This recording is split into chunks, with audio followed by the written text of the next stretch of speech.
शान्ताकारं भुजगशयनं पद्मनाभं सुरेशं विश्वाधारं गगनसदृशं मेघवर्णं शुभांगं लक्ष्मीकान्तं कमलनयनं योगिहृद्ध्यानगम्यं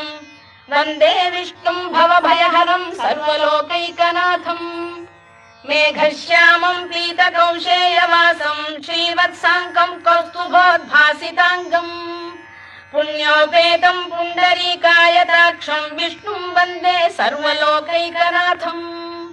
नमः समस्तभूतानामादिभूताय भूभृते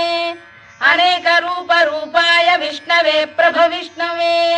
सशङ्खचक्रं सकिरीटकुण्डलं सपीतवस्त्रं सरसीरुहेक्षणं सहारवक्षस्थलशोभिकौस्तुभं नमामि विष्णुं शिरसा चतुर्भुजम् छायायां पारिजातस्य हेमसिंहासनोपरि